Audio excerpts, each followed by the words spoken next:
मोदींच्या कालच्या भाषणाविरोधात निवडणूक आयोगाकडे तक्रार करण्यात आली आहे। सामाजिक आणि राजकीय कार्यकर्ते अमित मेहरांनी तक्रार केली आहे।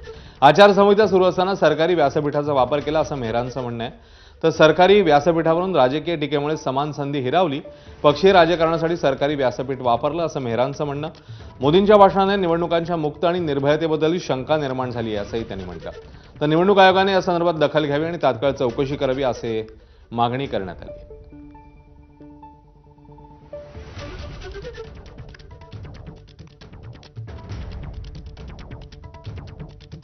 तर निवडणूक आयोगाने दखल घेऊन या संदर्भात तात्काळ चौकशी करावी असं सांगण्यात आलंय। मोदींच्या कालच्या भाषणाविरोधात निवडणूक आयोगाकडे तक्रार करण्यात आली।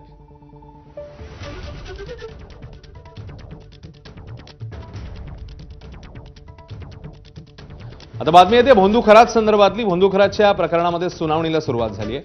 व्हीसीद्वारे खरातला कोर्टात हजर करण्यात आलंय। खरातच्या